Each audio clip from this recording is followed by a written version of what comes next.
आज के इस डीप डाइव में एक बहुत ही गहरे और दिलचस्प विषय के साथ शुरुआत करते हैं। बिल्कुल। और ये एक ऐसा विषय है जो मतलब आज के इस भागदौड़ भरी दुनिया में बहुत जरूरी हो गया है। हाँ, तो आज हमारे पास जो स्रोत है, जो मटेरियल है, उसका नाम है the autophile philosophy, finding power in solitude. और इस पूरे विश्लेषण का जो हमारा मिशन है वो बहुत ही स्पष्ट है। एकदम स्पष्ट। हमें ये समझना है कि आखिर क्यों ये समाज अकेलेपन को हमेशा एक कमजोरी की तरह देखता है और कैसे कैसे असल में ये एक बहुत ही बड़ी, एक छिपी हुई ताकत है। सही कहा। तो अगर हम इस चर्चा की शुरुआत करें। हाँ, शुरुआत मटेरियल के एक बहुत ही एक सीधे और दिल पर लगने वाला सवाल से करते हैं। बताइए। सवाल ये है कि क्या कभी ऐसा महसूस होता है कि भीड़ के बीच रहकर भी इंसान अंदर से बिल्कुल खाली है? उफ, ये बहुत ही सोचने वाली बात है ना? मतलब इंसान हमेशा दूसरों से घिरे रहना चाहता है, पार्टियों में जाना, दोस्तों के साथ वक्त बिताना, हमेशा कनेक्टेड रहना। हाँ, बाहरी शोर चाहिए सबको। बिल्कुल, लेकिन फिर भी इन सब के बाद अचानक से मन अकेले रहने की मांग करने लगता है। ये कितना अजीब है ना।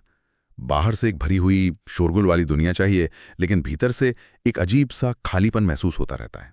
ये जो विरोधाभास है ना, यही तो इस पूरी चर्चा की नींव है। मतलब अक्सर इंसान महसूस करता है कि बाहर के शोर से वो अपने अंदर के खालीपन को भर लेगा। हाँ, उसे लगता है कि भीड़ में रहने से वो खालीपन गायब हो जाएगा। बिल्कुल। लेकिन आज का हमारा मटेरियल साफ तौर पर बताता है कि लोगों के साथ बहुत सारा समय बिताने के बाद भी मन का ये कहना कि मुझे थोड़ी देर अकेला रहने दो, ये कोई बीमारी या अजीब बात नहीं है। ये इंसान के दिमाग की एक प्राकृतिक जरूरत है। एक प्राकृतिक जरूरत, मतलब खुद को रीसेट करने की कोशिश। एकदम सही। मन का अपना तरीका है खुद को दोबारा संतुलित करने का। और यहीं से जन्म होता है उस शब्द का जिसे आज हम पूरी तरह से डिकोड करने वाले हैं। ऑटोफाइल। को कहा जाता है जो अकेले समय बिताना पसंद करता है। तो कोई भी सोच सकता है कि इसका मतलब है दुनिया से नफरत करना। और यही सबसे बड़ी गलतफहमी है जिसे दूर करना बहुत जरूरी है।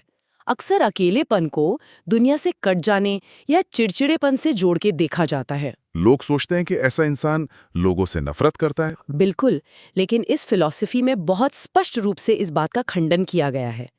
एक ऑटोफाइल होने का मतलब लोगों से नफरत करना बिल्कुल भी नहीं है। तो फिर असल में इसका अर्थ क्या है? इसका मतलब ये कतई नहीं है कि इंसान असामाजिक हो गया है।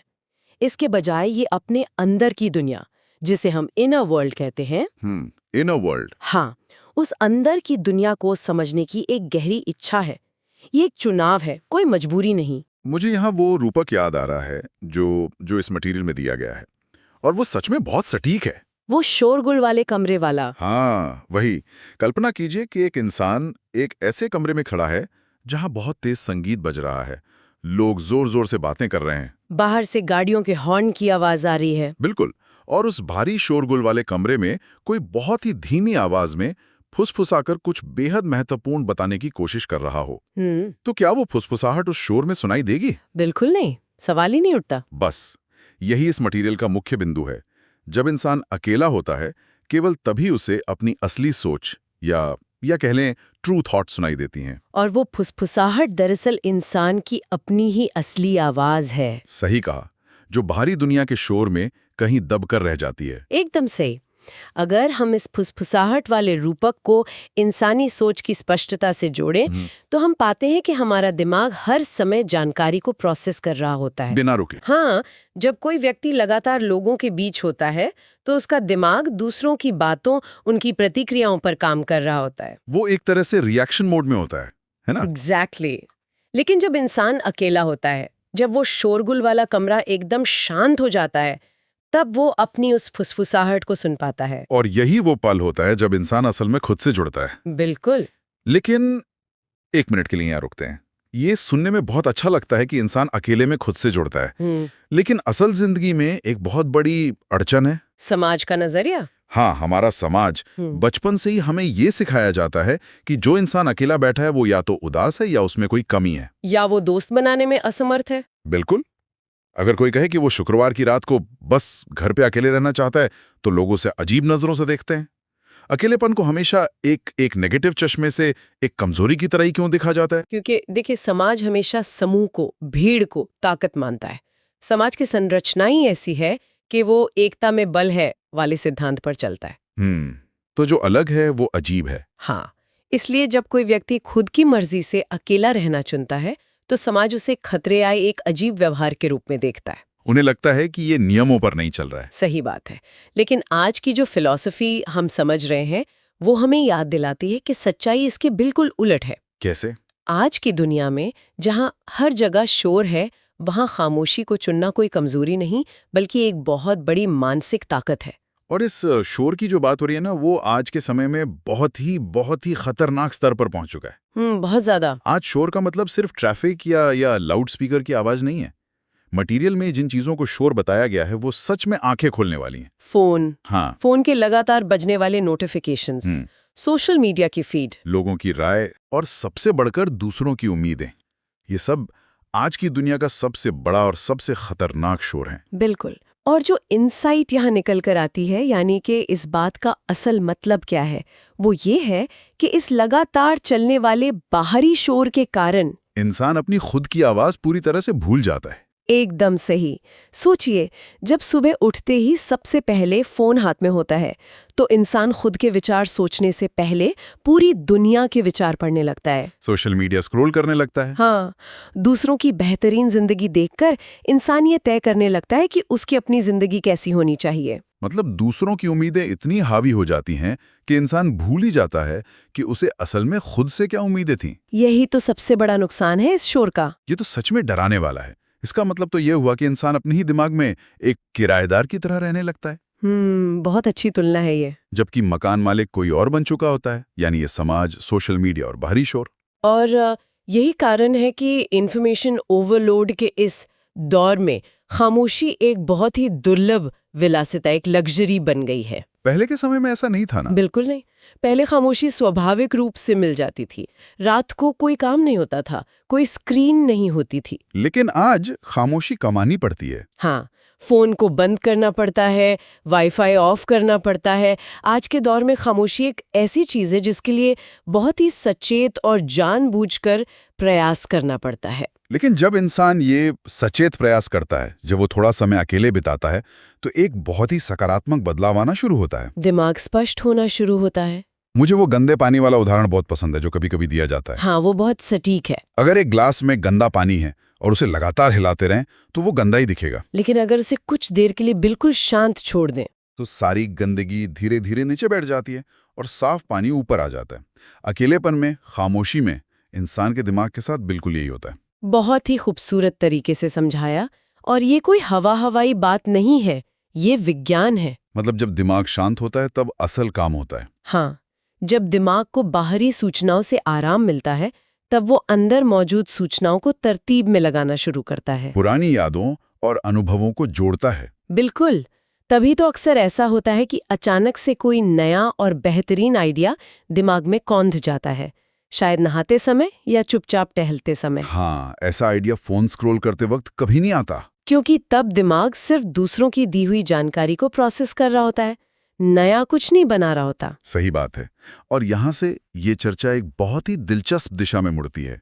मटीरियल महानता और अकेलेपन के बीच के एक बहुत ही गहरे संबंध की बात करता है। ऐतिहासिक परिप्रेक्ष्य में हाँ, ऐतिहासिक रूप से ये बात बहुत स्पष्ट है कि इतिहास के कई महान लोगों ने अक्सर बहुत सारा समय अकेले में बिताया। ये कोई इत्तेफाक नहीं है। बिल्कुल नहीं। बड़े बड़े आविष्कार, महान दर्शन और दुनिया बदलने वाले विचार अक्सर एकांत में ही जन्मे हैं। इसका एक बहुत ही सीधा सा कारण है, भीड़ आपको उस तरह से सोचने ही नहीं देती। भीड़ की अपनी एक मानसिकता होती है। हाँ, जो हमेशा एक औसत यानी एवरेज पर चलती है।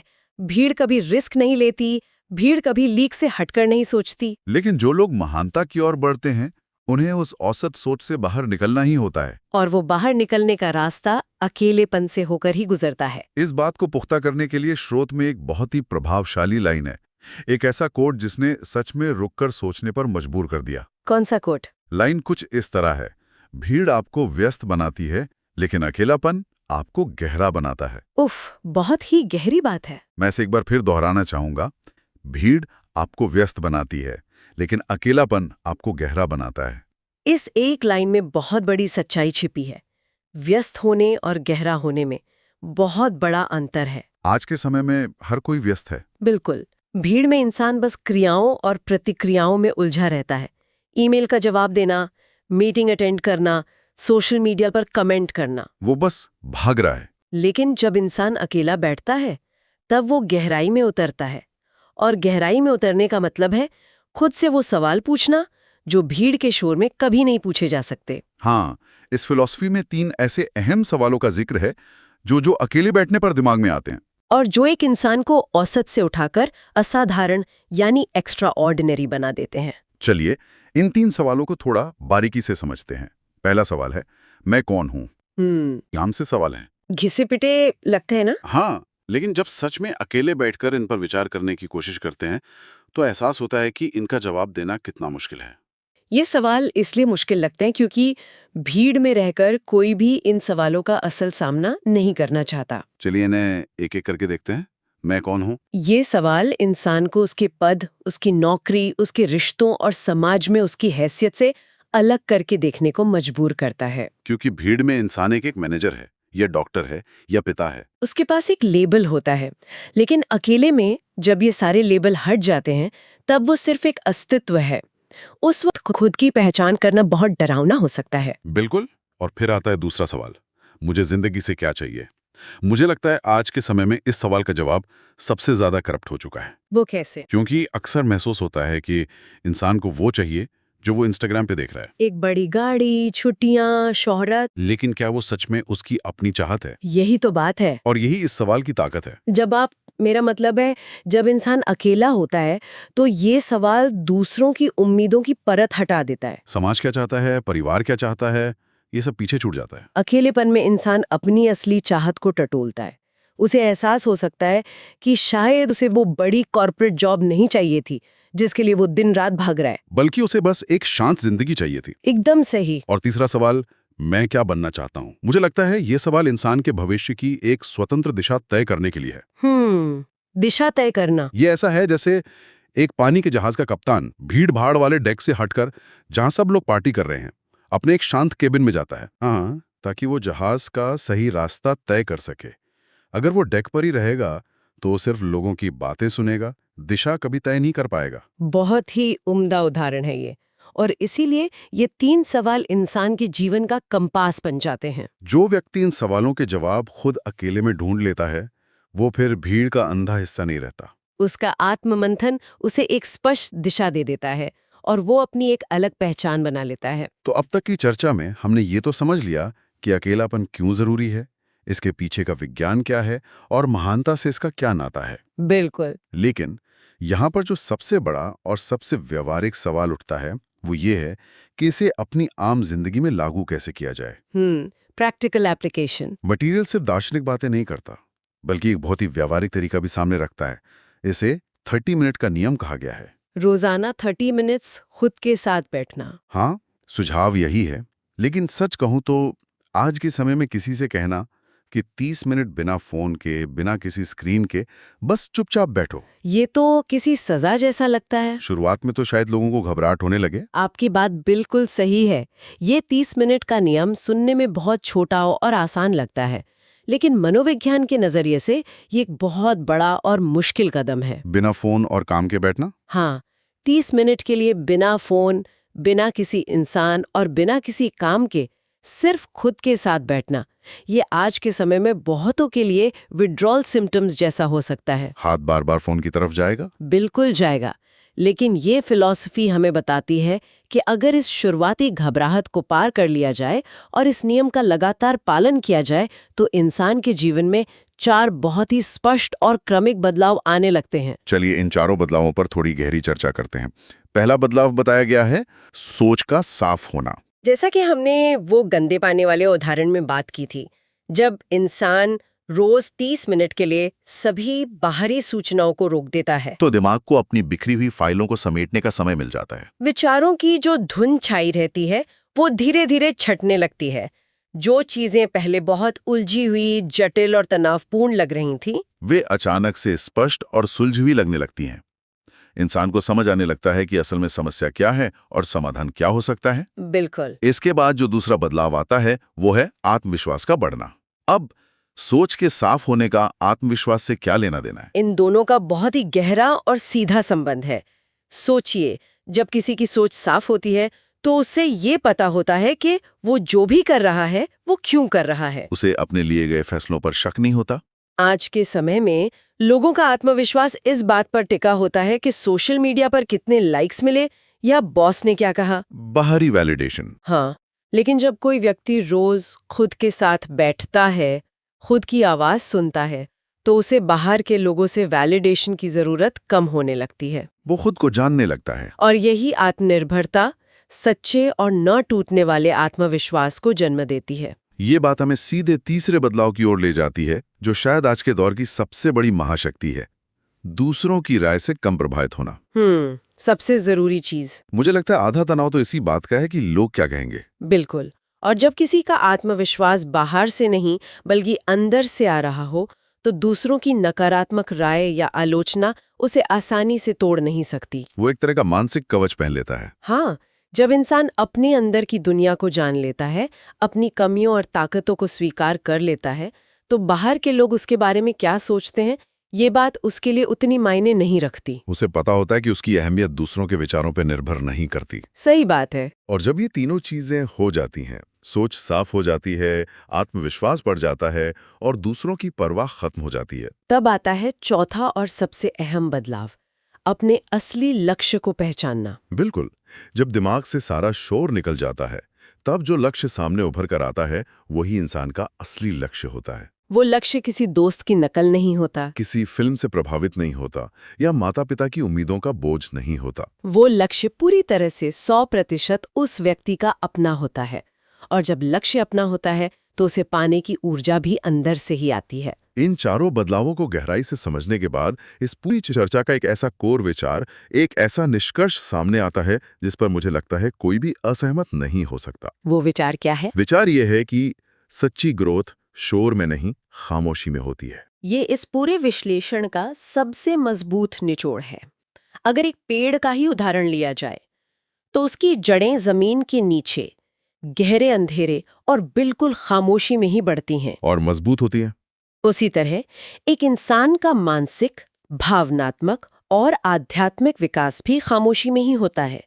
बाहरी शोर हमें सिर्फ दूसरों के अनुसार प्रतिक्रिया देना सिखाता है, हमें बस एक मशीन का पुर्जा बनाता है। लेकिन खामोशी हमें रचना करना सिखाती है, हमें खुद का निर्माता बनाती है। तो आज के इस पूरे डीप डाइव को अगर समेटा जाए तो संदेश बहुत ही स्पष्ट और शक्तिशाली है। अकेलापन कोई भूत नहीं है जिससे डरा जाए। इसे एक सजा की तरह देखने के बजाय एक सबसे अच्छे दोस्त की तरह देखना चाहिए। जो इंसान खुद के साथ, अपनी खामोशी के साथ समय बिताना सीख जाता है, वो असल में अपना ही सबसे अच्छा दोस्त बन जाता है। और फिर जैसा कि मटेरियल के अंत में कहा गया है, जिस दिन इंसान खुद का दोस्त बन जाता है, उस दिन पूरी दुनिया की कोई भी ताकत उसे रोक नहीं सकती। वो भीड़ में खोए हुए एक औसत इंसान से उठकर एक ताकतवर और स्वतंत्र इंसान बन जाता है। बिल्कुल। और इस चर्चा को आज यहीं विराम देने से पहले इस पूरी फिलॉसफी की गहराई से एक ऐसा विचार उभर कर आता है जो हम सबको कटघरे में खड़ा करता है। कैसा विचार? हमने देखा कि कैसे अकेलेपन से इंसान औसत से ताकतवर बनता है, दूसरों की राय से प्रभावित होना बंद कर देता है और अपने असली लक्ष्य पहचान लेता है। हाँ। तो ये एक बहुत ही गंभीर और सोचने वाली बात है। क्या आधुनिक दुनिया का ये जो लगातार जुड़े रहने या ऑलवेज कनेक्टेड रहने का सिस्टम है, इंटरनेट, सोशल मीडिया, हाँ, क्या ये कहीं अनजाने में इंसानों को खामोशी की उस असली ताकत से दूर तो नहीं कर रहा? क्या ये संभव है कि ये शोर जानबूझकर इतना बढ़ा दिया गया हो ताकि लोग बस भीड़ का एक आज्ञाकारी हिस्सा बने रहे, ताकि वे कभी अकेले में बैठकर खुद से वो 3 मुश्किल सवाल न पूछें और कभी अपनी असली क्षमता को पहचान ही न पाएं? कहीं ऐसा तो नहीं कि ये सारा डिजिटल शोर हमें ताकतवर बनने से रोकने का और हमें बस एक उपभोक्ता बनाए रखने का तरीका है? उफ, ये सच में रोंगटे खड़े कर देने वाला और दिमाग को झकझोर देने वाला सवाल है। क्या हम अपनी खामोशी से सच में डरते हैं या हमें एक सिस्टम के तहत खामोशी से डरना सिखाया गया है? इस बहुत ही गहरे, थोड़े बेचैन करने वाले लेकिन बेहद अहम सवाल के साथ हम आज के इस डीप डाइव को यहीं समाप्त करते हैं। बिल्कुल। इस विचार को हमेशा याद रखिएगा। अगली बार जब जब भी इंसान अकेला हो और हाथ फोन की तरफ जाए तो रुककर खुद की खामोशी में इस सवाल का जवाब ढूंढने की कोशिश जरूर होनी चाहिए। आज के लिए बस इतना ही।